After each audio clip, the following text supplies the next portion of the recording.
इसको खजाना मिला था, वो कह रहा है अरे देख तेरे को सत्संग में जाने से क्या मिला, तेरे को तो उल्टा कांटा लग गया, सूल लग गई है। वो कहता तुम्हें नहीं पता मुझे क्या मिला। बोलते क्या मिला? बोलता हो सकता आगे जाकर मुझे सूली मिलने वाली थी, गलत काम हो जाता। सूली कहते फांसी को, जो गवर्नमेंट के कानून के मुताबिक जो फांसी लगती है, हैंग किया जाता है, उसको पंजाबी में सूली कहते हैं। कि मेरे को सूली मिलने वाली थी, ऐसा मेरे से कोई गलत काम होने वाला था, और मेरे मालिक ने उस सूली को सूल के ऊपर तब्दील कर कर मुझे बचा लिया, मुझे बचा लिया। तो साथ संगत ये जो सुख भी आता है ये कुछ न कुछ देने के लिए आता है, और जो दुख भी आता है वो भी कुछ न कुछ देने के लिए आता है। साथ संगत जब हम कहते हैं ईश्वर प्रभु परमात्मा की रजा के बिना तो पत्ता भी नहीं हिलता, हम सभी कहते हैं, जो परमात्मा को मानने वाले हैं सभी यही बात कहते हैं कि मालिक की मर्जी के बिना तो, सतगुरु की मर्जी के बिना तो हम एक सांस भी नहीं ले सकते। अगर फिर किसी को कांटा चुभा है वो भी तो सतगुरु की मर्जी से ही चुभा है। सतगुरु के मर्जी के बिना कुछ नहीं होता, और उसके बीच में कोई न कोई राज होता है। जो संत महात्मा होते हैं वो हर एक बात के बीच में पॉजिटिविटी लेते हैं। आज मेरे सतगुरु माता दीक्षा जी महाराज हमें नए नए टॉपिक दे रहे हैं, नए नए टॉपिक दे रहे हैं। आज का जो टॉपिक है सत्संग, तो मेरे को तो ध्यान में भी नहीं रहा, वो इतना लंबा टॉपिक है मेरे ध्यान में नहीं आ रहा, क्योंकि सत्संग दास एक तो अनपढ़ है और दूसरा सत्संग फौजी है, दिमाग काम नहीं करता, इतना ही करता है, और तीसरा एक और हो गया कि उम्र इतनी हो गई है। ये तो गुरु की कृपा है जो इसने अपने चरणों के साथ मुझे जोड़ रखा है। सत्संग दास तो ये महसूस करता है कि मैं तो ज्ञान लेने के बिल्कुल भी काबिल नहीं था, ना मैंने कभी सत्संग किया था, ना मैं कभी गुरुद्वारा गया था, ना कभी ईश्वर का नाम लिया था, मैं भगवान को मानता ही नहीं था। दिमाग जैसे ही दास ने आप लोग कहते हैं शायद SLC या शायद कहते हैं हायर सेकेंडरी, हम लोग कह देते हैं मैट्रिक पास, 10वीं को मैट्रिक पास, और उस मैट्रिक की वैल्यू होती थी 59 में दास ने मैट्रिक किया था। तो उसमें दिमाग में ये बैठा था कि अगर हम गेहूं बीजते हैं तो गेहूं पैदा होती है, मक्की बीजते हैं तो मक्की पैदा होती है, ज्वार बीजते हैं तो ज्वार पैदा होती है, इसमें ईश्वर का क्या काम? ये दास के दिमाग में बात बैठी हुई थी। एक दिन अपने आप पता नहीं कहां से इसने दिमाग में लाया कि बीजा तो हमने गेहूं है, और जो उसका बूटा निकला है, उसका पेड़ निकला है, झाड़ निकला है, वो भी गेहूं का निकला है, लेकिन उसके बीच में जो ऊपर फल आया है, हम पंजाबी में उसको कहते हैं बलियां, चिट्टा, जिसमें से गेहूं निकलती है, वो जो आया है, बाकी में तो गेहूं है, और एक सिट्टा बीच में ऐसा होता है जिसमें गेहूं की जगह राखी होती है। मैंने बोला ये राख कहां से आ गई? ये तो हमने बीजा नहीं था, ये कहां से आ गई? ये प्रभु की लीला है, ये प्रभु की लीला है। साथ संगत कोई बच्चा जन्म भी नहीं लिया, वो दुनिया में आने से पहले ही शरीर छोड़ चुका, उसमें क्या कमी थी? ये उसके कर्मों का कोई न कोई उसको सजा है, क्योंकि वो नरक भोग रहा था, और दोबारा जैसे ही नरक से निकला, क्योंकि गुरबानी में नरक कुंभी कहा है, माँ के उदर को, माँ के पेट को नरक कुंभी कहा है। तो साथ संगत जैसे ही वो दुनिया में प्रवेश किया, उससे पहले ही उसका शरीर, उसका जो आत्मा था वो चला गया, तो उसने तो नरक ही भोगा, दोबारा कहीं वो फिर जाएगा, फिर नरक भोगेगा।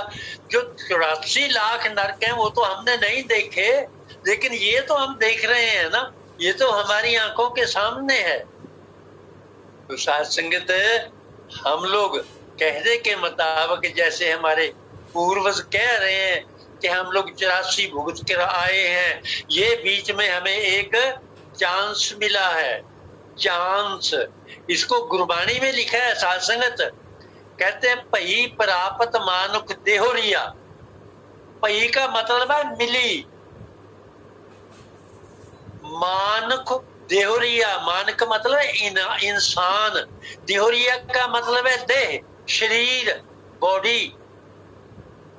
पही प्राप्त मानुख देहोरिया, किस काम के लिए?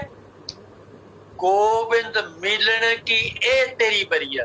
बिना काम के, बिना मतलब के कुछ होता ही नहीं दुनिया में। अभी अभी मेरी बच्ची बोल रही थी कि मेरा एग्जाम है। वो किस लिए है साध संगत? पढ़ाई करेंगे, लिखाई करेंगे, अच्छी अच्छी डिग्री आएगी, दुनिया में बढ़िया ढंग से सेटल होने के लिए।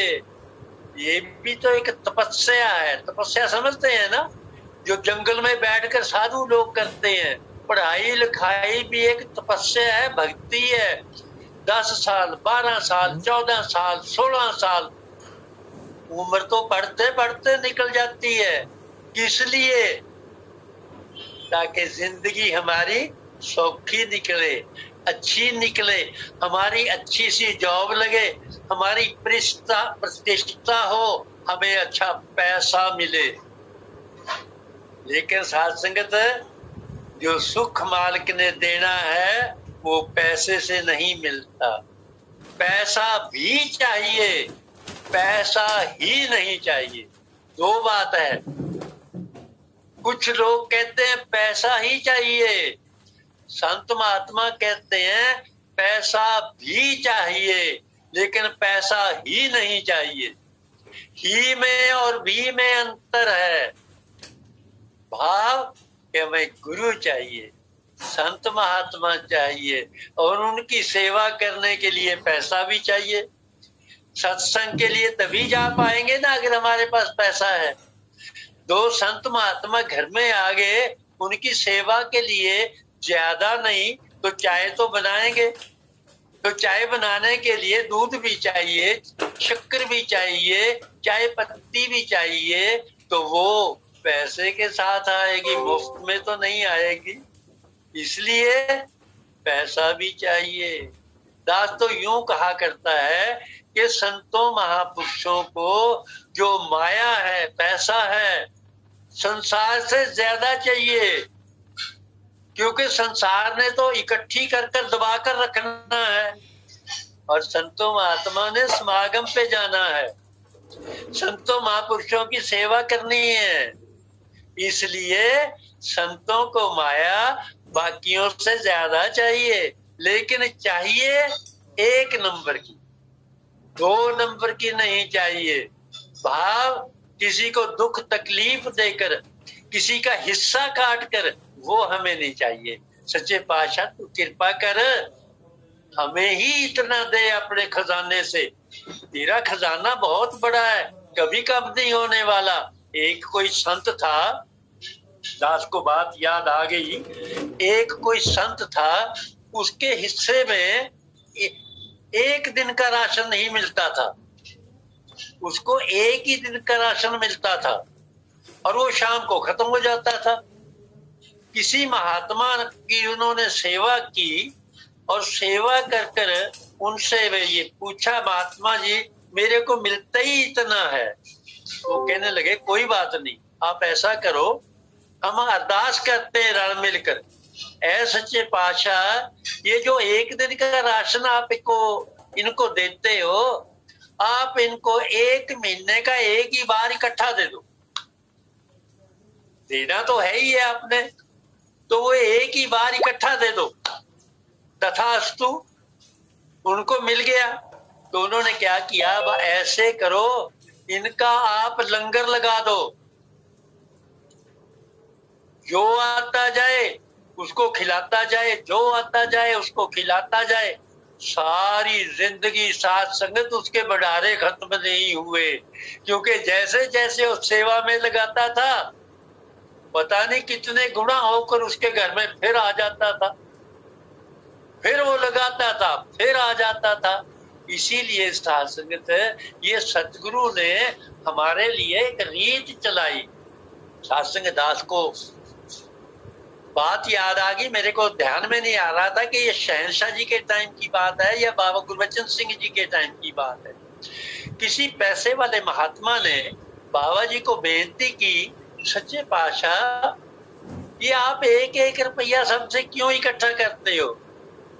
अरे समागम करना है, आपको कितना पैसा चाहिए?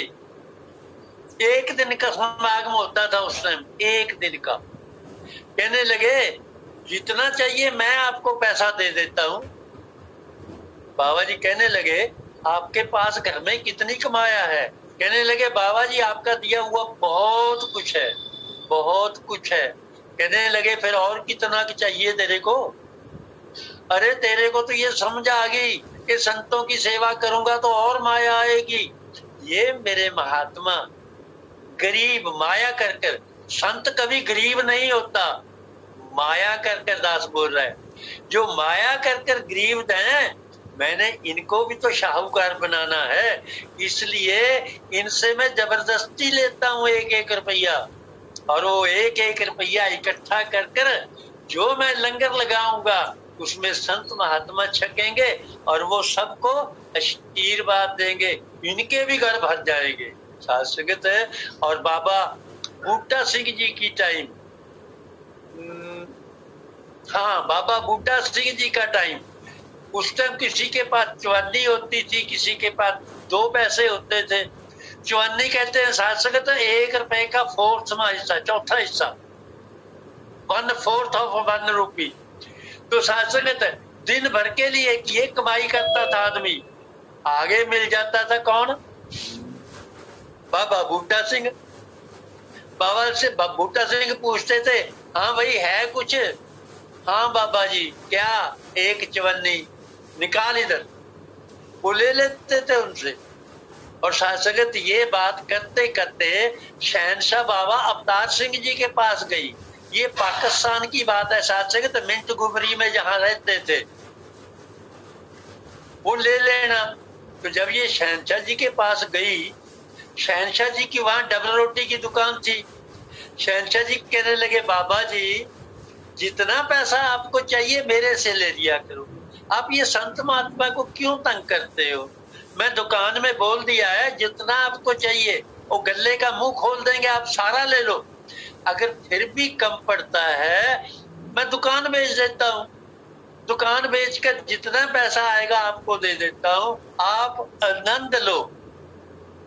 बाबा बूटा सिंह कहते हैं अवतार सिंह वो सारा कुछ तो तूने ले लिया, बाकी ये माया भी सारी ले लोगे, ये मैंने इनको भी बांटनी है। आज वही महात्मा सत्संग जो 25-25 पैसा कमाते थे दिहाड़ी का, उनके बच्चे किसी के अमेरिका में है, किसी के कनाडा में है, किसी के कहीं है। सत्संग तो एक आपने नाम सुना होगा मलकराम जी साजन। मलकराम जी साजन जो थे शहनशाह बाबा अवतार सिंह जी के घर में बर्तन, जूठे बर्तन घिसने का काम करते थे। 2-3 महापुरुष, 2-3 परिवार के मेंबर थे, वो बर्तन घिस देते थे। जब इन्होंने ज्ञान ले लिया बाबा बूटा सिंह जी से, तो घर में संत महात्मा आने लग गए, तो बर्तन भी बढ़ने लग गए। वो बेचारा बर्तन घिसता जाए, रोने लग गया। और रोते रोते शहनशाह के पास चले गए, कहने लगे बाबा जी क्या सारी उम्र में बर्तन ही घिसता रहूंगा? कहने लगे नहीं, टाइम आएगा। सत्संग तो जाते जाते रास्ते में किसी को हाथ दिखा दिया कि मेरे हाथ में देखो कुछ है। वो कहने लगे तेरा हाथ तो 0 है। दास से खुली बात हुई है सत्संग तो उनसे, मलकराम साजन जी से, बहुत बुजुर्ग महात्मा थे। वो कहने लगे कि तेरे हाथ में तो कुछ भी नहीं है, 0 है। और जब वो बर्तन घिस कर हाथ पूरे घिस के फिर कहीं पे हाथ दुखाया, कहने लगे अब देखो मेरा हाथ। अरे कहने लगे अब तो फुल बटा फुल है। ये उनकी बात है साथ संगत, उन्होंने यही बात कही थी। कहने लगे अब तो तेरे हाथ में फुल बटा फुल है। वो मलकराम साजन हवाई जहाज में बाहर के मुल्कों में जाकर प्रचार कर कर आए साथ संगत। चंडीगढ़ में बैठे हैं, संगत कर रहे हैं, और सेक्रेटरी रैंक के महात्मा लोग बैठे संगत सुन रहे हैं। वहां वो बोल रहा है, देखो सतगुरु का कर्म, ये मलकराम साजन शाही अनपढ़, और आप मेरे आगे डिग्रियों के मालिक बैठे हुए हैं, मैं आपको पढ़ा रहा हूं। ये गुरु का कर्म है साध संगत, गुरु का कर्म है। किसी ने किसी को कहा कि तुम्हारा गुरु क्या काम करता है? कहते जी अगर ये बात सुननी है ऐसे करो, आप नीचे बैठो, जिस कुर्सी पे आप बैठे हो पहले मुझे इस पे बैठाओ, तभी तो मैं इसका जवाब दूंगा। उसने साध संगत कुर्सी छोड़ी, उसको उस पे बैठाया महापुरुष को, आप नीचे बैठ गए। कहने लगे अब बताओ जी आपका गुरु क्या करता है?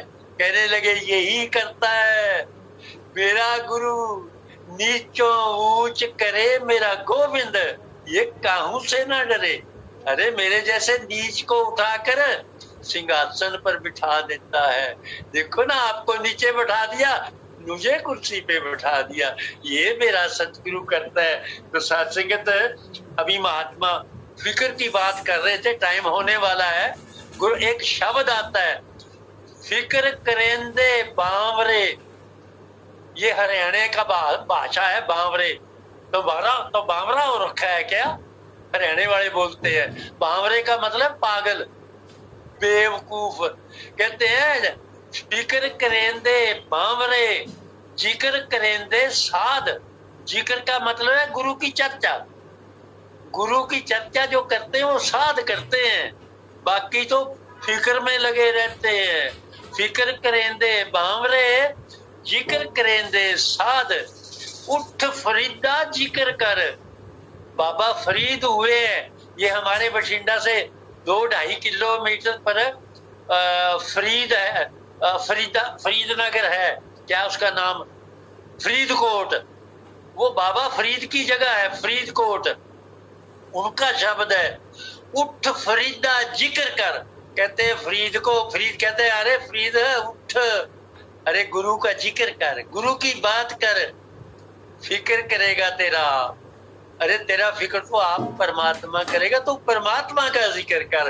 आज बाबा जी भी कहते हैं अरे तू मेरा जिक्र किया कर, तेरा फिक्र तो मैं करूंगा। तो साथ संगत ये जिस भी समय में, जिस भी जगह पे, जिस भी हिसाब से ये निराकार पार ब्रह्म परमात्मा जिस शरीर में प्रकट हुआ है, उसने यही बात कही है कि तू काम कर मेरा, मैं करूंगा ते काम तेरा। अरे तू मेरा काम किया कर, मैं तेरा काम रुकने नहीं दूंगा। तो अभी बच्ची जो आशीर्वाद संतों महापुरुषों से मांग रही थी, आप गुरु का काम कर रहे हैं, गुरु ने आपका काम करना है, आप फिक्र क्यों करते हो? सतगुरु समर्थ है, जो ये चाहे कर सकता है। मेरे जैसा आदमी साथ संगत जिसको कुछ नहीं आता था, कुछ भी नहीं आता था, आसाम में पेपर दे रहे थे साथ संगत, तो जो एग्जाम वो था, क्या बोलते हैं उसको, जो बीच में सुपरवाइज छोड़ देते हैं, उसने नकल करते करते पकड़ लिया साथ संगत, नकल करते करते, क्योंकि आता ही कुछ नहीं था। पूरी क्लास के सामने दूसरे दिन बोलता है अरे कल आपकी क्लास में एक नकल का केस हुआ था, नाम नहीं लिया, एक नकल का केस हुआ था, आज तो हम छोड़ रहे हैं, अगर कल को किसी का हो गया वो बख्शा नहीं जाएगा। ये गुरु का काम है साथ संगत, लेकिन हमने गलत काम करना नहीं है। पेपर आता है, पेपर को नीचे रखो और इसके आगे सिमरन करो, सच्चे पातशाह मुझे कुछ नहीं आता, जो लिखाना है तूने लिखना है, मैंने तो कलम पकड़नी है, मेरी कलम पकड़कर आप मेरे को जवाब लिखाओ, सच्चा पातशाह अपने यहाँ काम करेगा। तो दास देख रहा है घड़ी में टाइम हो रहा है, अरदास है हे दीन दयाल सच्चे पातशाह, सतगुरु माता सुदीक्षा सुरेंद्र हरदेव जी महाराज, आप जी समर्थ हो। जो ऑनलाइन संगत में जुड़े हैं वो तो जुड़े ही जुड़े हैं, जो नहीं जुड़े सच्चे पातशाह वो भी तो आपके बच्चे हैं, आपका ही कोई काम कर रहे होंगे, क्योंकि घर गृहस्थी आपकी है, आपने दी है, तो घर गृहस्थी का काम आपका काम है। सच्चे पातशाह उनकी भी हाजिरी प्रदान कर। जो अभी तक आपके चरणों से दूर है सच्चे पातशाह, बच्चे तो वो भी आपके हैं।